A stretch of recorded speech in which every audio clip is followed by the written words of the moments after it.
Hola, muy buenos días, apreciables maestros y maestras. Bienvenidas y bienvenidos al seguimiento en esta segunda cápsula para poder retomar los temas significativos en la unidad número 2, ¿no? En la unidad número 1 empezamos a revisar todo este acontecimiento epistemológico, fundamentación y reintegración dentro de la psicología monista para poder ir comprendiendo el campo, la metodología y todo lo que es ad hoc a esta corriente.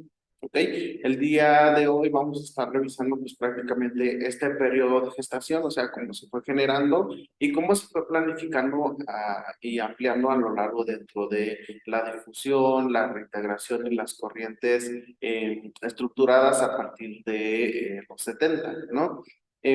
La psicología humanista empieza a dar como que una función también en función a las necesidades específicas humanas, ¿no? Era un primer paso para poder ir confrontando con el por qué dentro del comportamiento humano. Aquí hubo una base evolutiva dentro del conductismo, en donde también podemos ir rescatando que toda esta parte del desarrollo de la psicología humanista también tuvo un proceso de gestación. O sea, no solamente apareció tal cual, sino que hubo un procesamiento evolutivo para poder ir pues prácticamente abriéndose nuevas expectativas, nuevos cambios.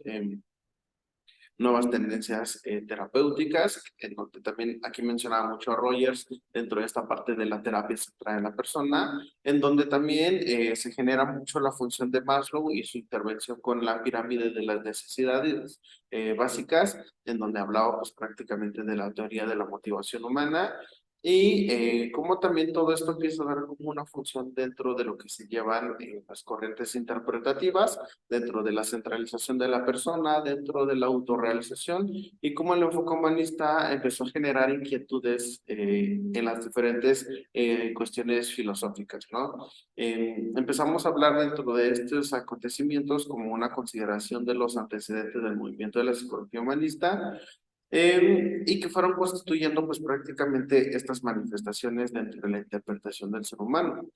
Aquí Maslow, Rogers, dentro de esta implementación empiezan a dar como que un sustento teórico para poder ir también dentro de esta convención, ir generalizando los modelos físicos que se empiezan a ir como que reintegrando hasta el día de hoy. Si nosotros hablamos de psicología, empezamos a detonar dentro de una comprensión del ser humano, ¿no? Es importante ir considerando cada una de las corrientes, pero hasta el día de hoy, cuando hablamos dentro de este fundamento del enfoque humanista, hablamos de un efecto que empieza a generar un proceso gestáltico, ¿no? Dentro de la sensibilización, dentro de lo que se va exponiendo, dentro de esta psicología científica, ¿no? Y cómo también va generando también una apertura también que nos da un inicio acerca de lo que queremos ir procesando en la formación del movimiento de la psicología humanista.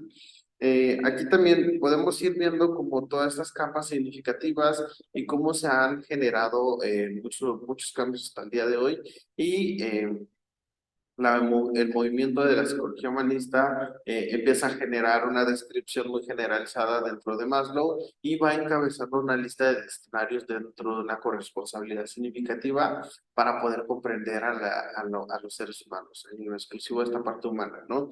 Entonces, aquí los primeros encuentros que se fueron proponiendo, toda esta metodología también que fue lanzando la psicología humanista, pues fue desarrollado desde esta apertura de la comprensión de la sociedad humana, en donde el anfitrión pues era el ser humano, ¿no? Cómo invitaron a un grupo de colaboradores también a reestructurar y a dar como un contraste significativo acerca de lo que nos puede ayudar dentro de la comprensión de la psicología humanista. Em, la evolución histórica posteriormente se fue generando mucho en esta amplitud y la imprecisión de esta parte programática acerca de la psicología humanista y cómo también fue permitiendo un acontecimiento histórico programado para poder ir generando también apertura a lo que conocemos el día de hoy. Si bien revisamos todos estos fundamentos, si bien vemos todos estos aspectos direccionalizados, podemos ir generando que la expresión de una tercera fuerza dentro de la integración a la psicología empieza a fundamentar mucho los aspectos en donde se van albergando cuestiones dentro del psicoanálisis conductismo y al final la construcción social dentro del humanismo, ¿no? Acá también es como que ir viendo las funciones programáticas dentro de lo que se puede ir considerando una aportación muy implícita dentro del psicoanálisis o del conductismo como un método de trabajo, ¿no? Entonces, aquí dentro de la psicología humanista empezamos a ver como que una función voluntaria dentro de la observación y cómo promovemos inclusive estas corrientes, pero ya desde una unificación más sistematizada, más armonizada, en donde podemos encontrar pues una construcción también muy amena y muy fina, muy fina dentro de esta función metodológica para poder abordar la comprensión del ser humano. Entonces, acá lo interesante es cómo nosotros podemos ir similando y podemos ir construyendo también un marco interpretativo en la situación actual.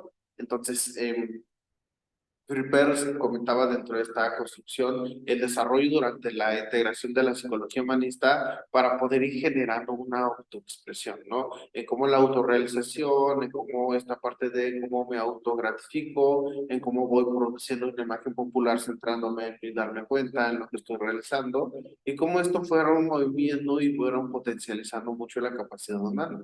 En la situación actual podemos plantear que el enfoque humanista pues nos ha dado un verdadero dilema para ir comprendiendo el porqué de las cosas y por qué debemos de ir delimitando las situaciones actuales para poder abordar la psicología humanista, ¿no?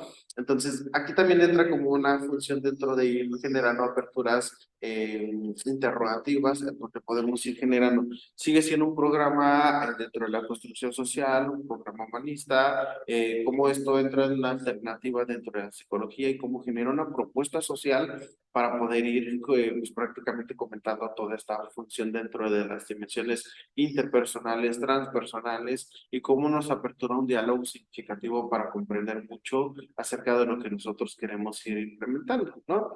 Entonces, las bases conceptualizadas dentro de esta epistemología de la psicología humanista nos dice que somos un humanismo natural. La psicología humanista remite habitualmente al proceso natural de las personas y cómo también esto nos da una apertura muy metodológica para comprender en funciones dentro de lo interpersonal, el humanismo axiológico y que va trascendiendo dentro de la integración, también como nosotros podemos ir generando matices diferenciales que nos genera también una apertura dentro de la comprensión y más que nada un humanismo no dialéctico, que esto también es muy importante para ir comentando la base evolutiva dentro de la comprensión de la psicología humanista.